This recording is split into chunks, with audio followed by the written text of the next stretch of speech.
Knowledge is highly intangible. How does one measure the difficult to measure areas like knowledge creation, goodwill, company value, and so on? When you talk about measuring the value of knowledge, very often you're talking about measuring what some people believe is the immeasurable. Unlike content, which is explicit and codified, you can see it and you can attach a value to it. Tacit knowledge, personal knowledge, how you execute a process, how you connect the dots. Those are things that most people have in their head.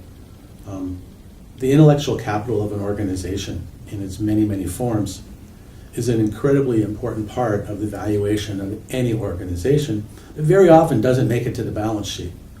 Venture capitalists, for example, recognize the importance and the value of intellectual capital or the tacit knowledge of the organization or the things that the organization knows that are unique to that organization that either give it a competitive advantage or allow it to become a technology and innovative leader in whatever that particular field is.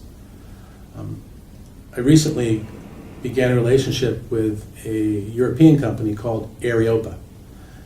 Areopa has developed a 10-point model for valuing the intellectual capital of an organization and then eventually being able to transfer that to a balance sheet in some way. So what I could do is actually talk through what those 10 points are. Areopa's 10-step process for what we talk about measuring the immeasurable intellectual capital involves these steps. Step 1, you need to be able to identify the intellectual capital. You need to take the time to build an inventory of what the organization knows, what its intellectual assets are, both the explicit assets and the tacit assets, and be able to classify it in a systematic way that makes sense for that organization. Number 2, you need to take the inventory that's created in step 1 and start to craft an estimated value of what that organization's intellectual capital is. Not only in the present, but to develop an estimate for what that intellectual capital's value may grow to in the future. In step 3, you need to be focused on safeguarding the intellectual capital. You have to begin to formally treat the intellectual capital of the organization as a true asset, just like a hardware asset or other hard asset. Simply stated, an organizational asset must be managed proactively and professionally, and there should be someone accountable for tracking and leveraging the assets. In step 4, you're focused on ownership. Who owns the intellectual capital of the organization, and where does it reside as a result of the particular context, circumstances, or ongoing processes of the organization?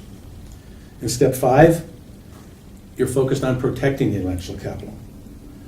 Intellectual capital must be protected because the reasons for doing this can include protecting the rights of the creators, the people who develop the intellectual capital. You need to be able to have very strict ground rules for how you're going to enable the commercial exploitation if you're in the private sector, and identifying and driving future revenue streams. In entrepreneurial organizations, high-tech innovation is very, very important for ultimately developing and driving future revenue streams, and the protection, categorization, ownership, and management of IC is particularly important to the success of those kinds of organizations. In step 6, you're focused on management of the IC. You need to determine how to best manage and leverage that in practice. What does this look like? How it is accomplished? How do you measure success? In step 7, you're focused on governance of your intellectual capital. You have to be clear on the control of the organization's intellectual capital. It really is a critical thinking exercise about the following questions. Who will control the intellectual capital process in-house? Who's the process owner? Absolutely critical in order to get to the next steps, step 8 and step 9. In step 8, we're talking about deriving future value from the management of your intellectual capital. In many ways, the first 7 steps lay the foundation, and prepare the organizational landscape for creating the value needed from the organization's IC. Step 8 answers these 3 critical questions. How will we create value? For example, focused on markets and technologies. How will we deliver value? Focused on the organizational capabilities of the organization. And how will we capture value? And what we're talking about is how do we do this in the face of any evolving competition? And in step 9 and step 10, we're then calculating the value of our intellectual capital. There's 2 main parts. Number 1, identifying the valuation outcome and its requirements. What's that going to take? And then actually performing the valuation itself.